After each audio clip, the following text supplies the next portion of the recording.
My name is Anna. Standing on the stage of the art gallery, I look at the people in front of me, their eyes filled with shock and disbelief.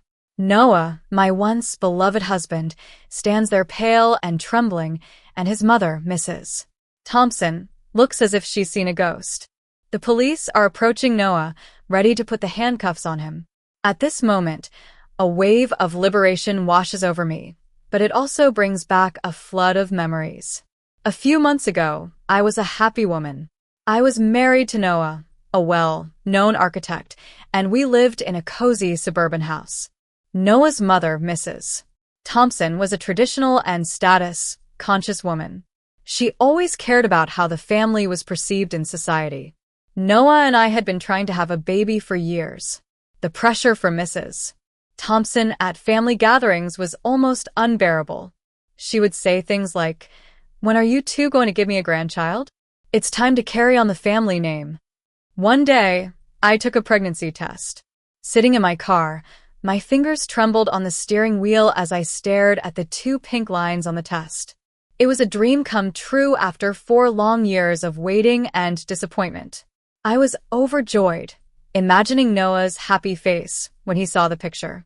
The traffic light turned green, and I drove down the familiar road, with the soft afternoon sunlight streaming through the windows. Everything seemed perfect. But then, in an instant, a blinding light flashed, and a loud crash echoed. My world spun out of control. I could hear the sounds of metal clashing, glass shattering, and a piercing scream.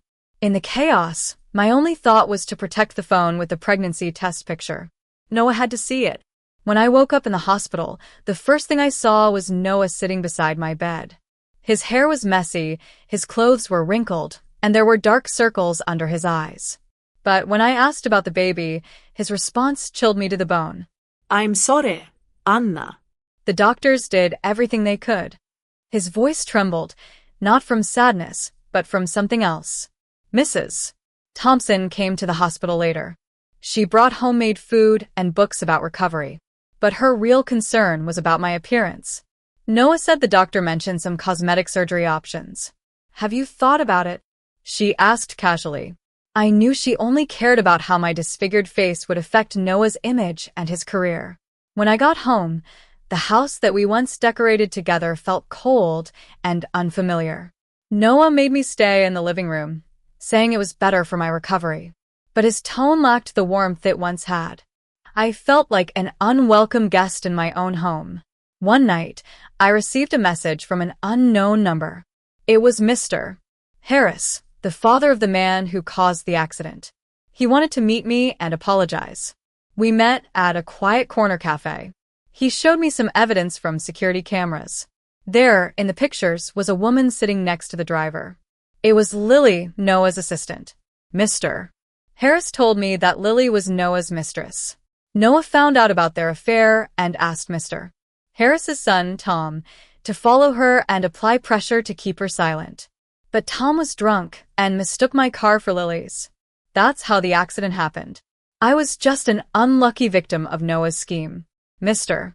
Harris offered to help me with reconstructive surgery and create a new identity. He said he didn't want anyone else to suffer because of his family's mistakes.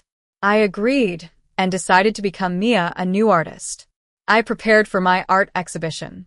The paintings I created were filled with pain and betrayal. At the exhibition, Noah and Mrs. Thompson showed up. They didn't recognize me. When I revealed my true identity and presented the evidence, the truth finally came out. Now, as I watch Noah being led away by the police, I know that I've not only regained my life, but also rediscovered my strength. I've learned that true healing comes from within, from rediscovering my self-worth.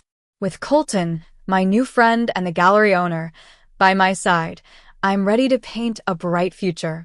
I'll paint the future, and this time, it will be truly bright.